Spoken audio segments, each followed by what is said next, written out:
What is going on, everybody? Welcome back to another episode of the Sports Muse podcast. We are on day 21 of 32 teams in 32 days. We have finished up the entire AFC. We have finished up the NFC East.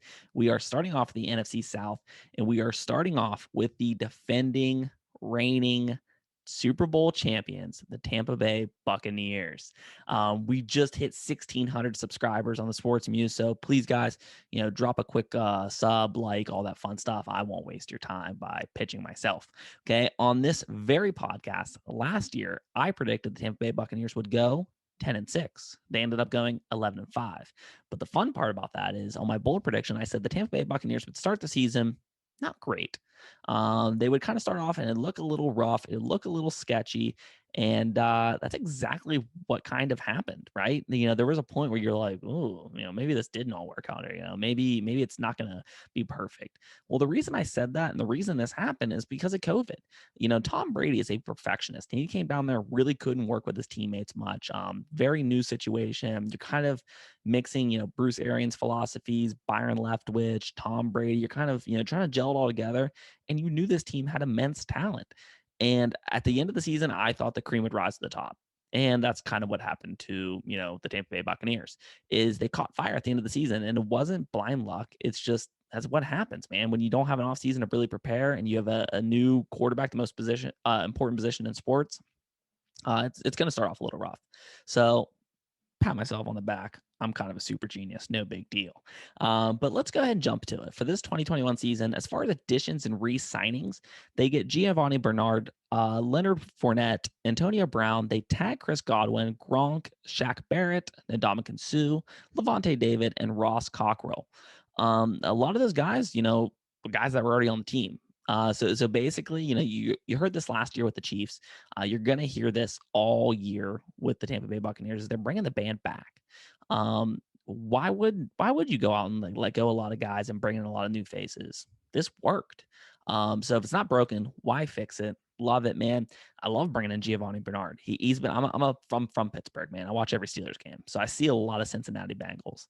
And Giovanni Bernard's been a guy who's just I don't think the people realize how good he is. He's a really upgraded Rex Burkhead, which we saw Brady play with in New England. He's a better runner. He's a better pass catcher. But yeah, so love the additions, love the re-signings. As far as departures, they didn't really lose much. They lost Steve McClendon and Deion Buchanan. Again, this team is very much the same team that we saw last year. There's only one thing that's going to stop them, and it's Tom Brady. And we'll jump to it in a second because I don't think that's going to happen. As far as draft picks, interesting draft. This draft, again, they're so solid across the board. It wasn't about trying to get better through the draft. It was about kind of swinging for the fences. And with the first round, they take a flyer out on Joe Tryon, an edge rusher, because that is probably their weakness, I suppose. JPP getting up there in age a little bit. So there's certain points last season they had trouble getting after the quarterback. So they kind of take a swing for the fences. It wasn't a huge, super deep edge rushing class. So that they go and get that. In the second round, they go get Kyler Trask. So the heir apparent, right, to Tom Brady. They get him, and then they also get Robert Hainsley. Again, there's not a lot to really break down as far as this draft. We're probably not going to see these guys a ton. We'll probably see Tryon a little bit later in the season. I don't think he's really league ready right now. Kyle Trask probably won't see all season. It'll be fun kind of watch him in the preseason and just hearing about he's eating up so much knowledge from Tom Brady throughout the season.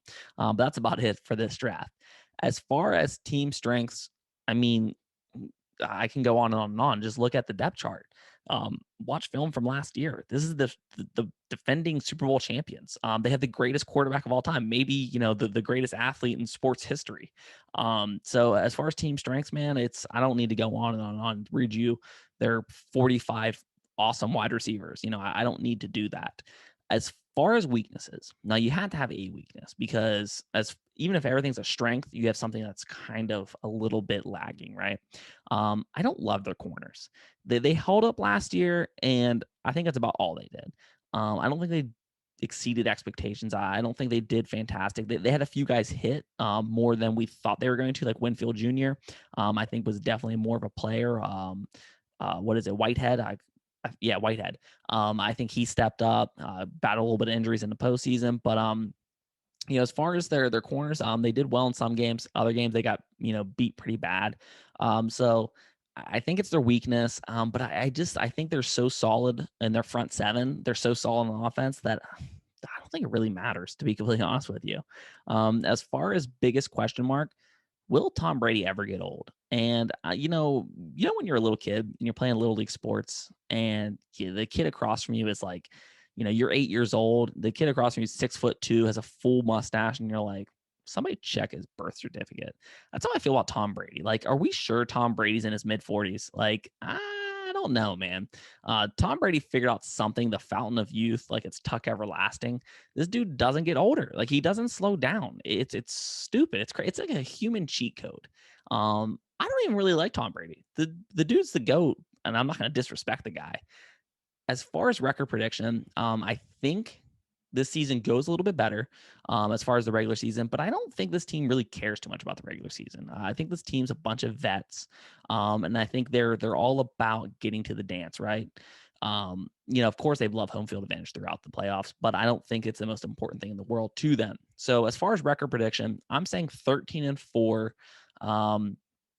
When I look at this team, I think the only thing that stops them from making it to the Super Bowl again, not saying they're going to absolutely win the Super Bowl again, but I think the only thing that stops them is if they, get a second or third seed and they have to go to Lambeau and it's -10 degrees. Like, it's like some brutal weather, because they don't have a lot of guys who have kind of faced a tough team in that kind of weather. We know Brady and Gronk have done it. They did it in Foxborough forever.